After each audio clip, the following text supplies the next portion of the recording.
السلام عليكم أخواتي الغاليات ومرحبا بكم معايا مرة أخرى في قناة كويزين بنت عيشة. اليوم إن شاء الله غادي نقدم لكم حلوى تركية في 10 دقائق. حلوى رائعة جدا جدا كتذوب في الفم، والأهم أنها اقتصادية وما فيهاش مجهود أو تعب، كتحضر بسرعة فائقة، وهي غادي نحضروها بدون طابع فقط بالغطاء بالقنينة البلاستيكية. نخليكم تشاهدوا الفيديو فرجة ممتعة.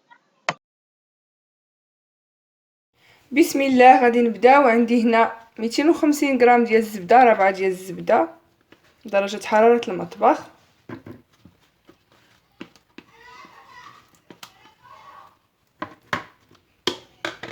غادي نضيف عليها 125 غرام ديال سكر كلاصي اولا نصف الكميه ديال الزبده. حلوه سهله سهله سهله بزاف بزاف. غادي نضيف عليها واحد الحبه نتاع البيض. غادي نضيف واحد ساشي من الفانيليا اولا استعملوا الفانيليا السائله. عندي واحد المعلقه صغيره ما عمرش مزيان من خميره الحلويات.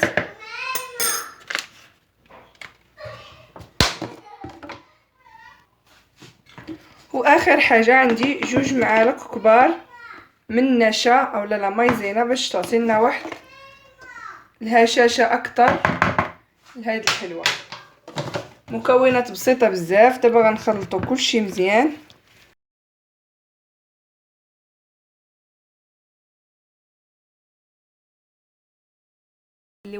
اللي هي الزبده والبيضه والسكر الناعم ولا سكر كلاصي، واحد ساشي من سكر المنسم بالفانيليا، و2 معالق كبار من لا مايزينا اولا النشا.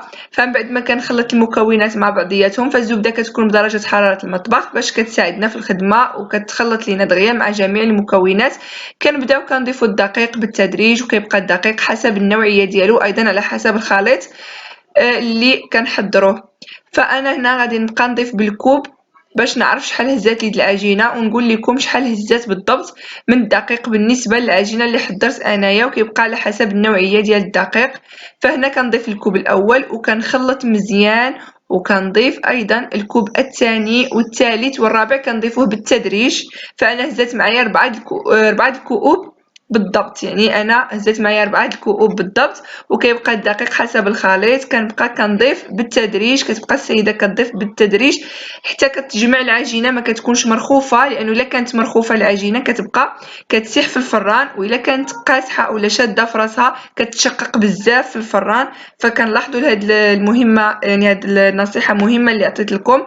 انا دائما الا بغينا نجربوا يمكن لنا نجربوا واحد الحبه ونوضعوها في الفران ونشوفوا العجينه الا ساحت فكنكونوا عارفين بان خاصها الدقيق. اما الا كانت يعني كتشقق فكنضيف واحد شويه ديال الحليب، لان كنكونوا كثرنا من الدقيق في العجينه. فكما كتلاحظوا العجينه ديالي من بعد ما كنجمعها كنقسمها على 3، كندي الربع ديالها، اما 2 ديال النصوصه يعني اللي كيتبقاو لي كنجمعهم.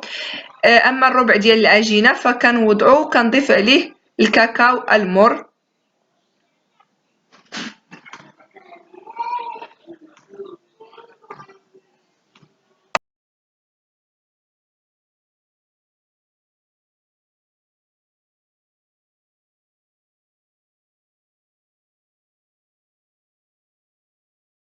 كنديو جوج، كنضيف عليه 2 معالق كبار من الكاكاو المر. انا استعملت كاكاو المر 2 معالق كبار، وكنضيف واحد الملعقه ديال الزيت يعني نباتيه فقط باش نقدروا نخدموا العجينه وندخلوا فيها داك الكاكاو اللي وضعنا فيها.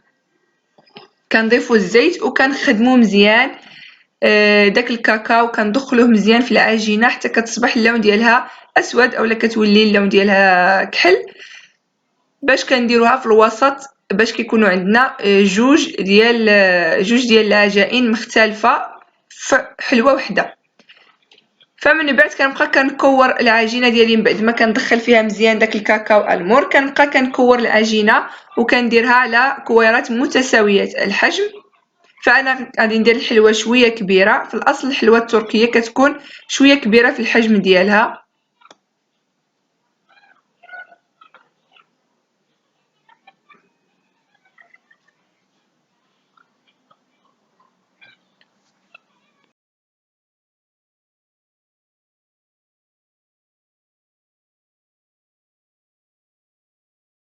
ديالنا كما كتلاحظوا.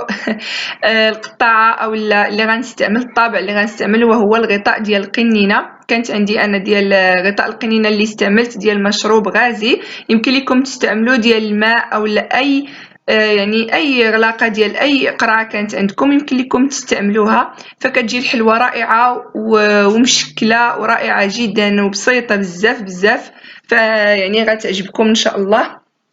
فكنجيب شويه من العجينه البيضاء وكنوضع فيها، كنبسطها في يدي وكنوضع فيها كره من العجينه السوداء اللي ضفنا لها الكاكاو المر.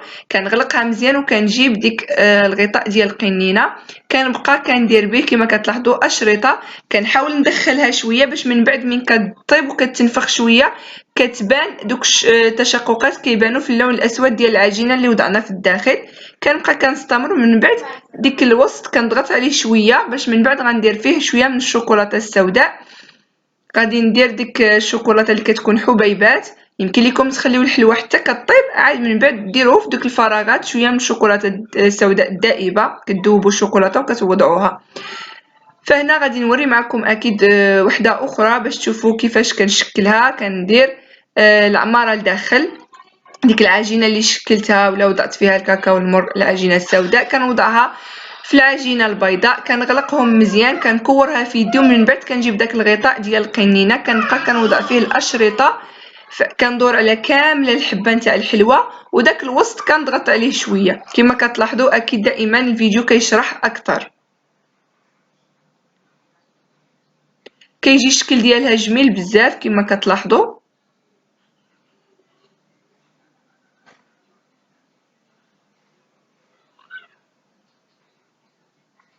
كنبقى كنضغط بديك الغطاء نتاع القنينه بالغلاقه، وهنا كما كتلاحظوا كنعاود معكم حبه اخيره. كنكورها مزيان في يدي، ومن بعد كندير ليها دوك الشناتف بديك المغطيه ديال القرعه صافي، وكنبقى مستمره حتى كنسالي كاع الكميه اللي عندي.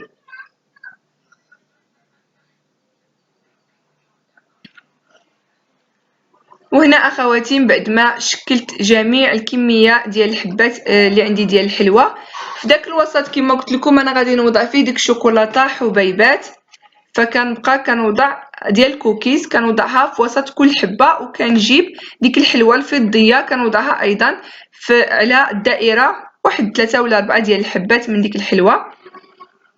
كنكون مسخنه الفرن على درجه حراره 160 حتى 170 درجه، ما كنشعلوش الفران اولا يعني ما كنخليوش الحلوه ديالنا على درجه حراره ديال الفران كتكون مرتفعه، لحقاش فيها عجينه من الداخل، فاحنا بغينا طيب لينا ايضا العجينه اللي درنا في الوسط، فكنقصوا لها العافيه وكنخليوها طيب المهل بصح بلا ما تحمر وتاخذ واحد اللون اللي كيكون غامق. كنخليوها حتى كطيب مزيان، ومن بعد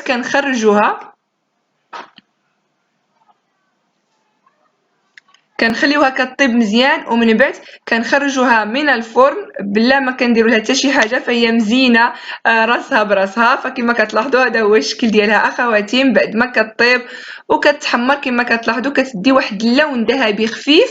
كنقصوا العافيه وكنخليوها كطيب. الا كان عندنا الفران ديال الغاز فكنقصوا العافيه مزيان، الا كان الفران ديال الكهرباء اولا ديال الضوء فكنديروه على 160 اولا 170 درجه كيسخن، ومن بعد نقدروا نقصوا له حتى 150 درجه ونخليو الحلوه ديالنا كطيب. وكتعرف كل سيده كتعرف الفران اللي عندها كيفاش كيطيب. فكنشكركم على المتابعه ديالكم، كنتمنى وصفه اليوم تكون نالت الاعجاب ديالكم. نحيي تحيه كبيره لكاع البنات اللي كيلتحقوا اكيد كل يوم بالقناه ديالي، وايضا البنات اللي كيشجعونا عبر المواقع التواصل الاجتماعي، والبنات اللي كيثيقوا في الوصفات ديالي وكيجربوهم وكيصيفطوا لي تصاور في الخاص عبر يعني الصفحه ديالي الخاصه في الفيسبوك. كنشكرهم بزاف على الثقه ديالهم، كيفرحوني بزاف بزاف، كنشكرهم جميعا. كنقول لكم ان شاء الله عواشركم مبروكه هذه 10 الاواخر من سيدنا رمضان، كنتمنى ان شاء الله تدوزوها بتمام الصحه والعافيه. كنشكركم بزاف على المتابعه ديالكم، كنتمنى تجربوا هذه الوصفه ديال اليوم فهي رائعه جدا جدا، رائعه وبسيطه بزاف. كنشكركم اخواتي، شكرا لكم. كانت معكم اختكم غزلان من قناه كويزين بنت عيشه، والسلام عليكم ورحمه الله في وصفه قادمه ان شاء الله.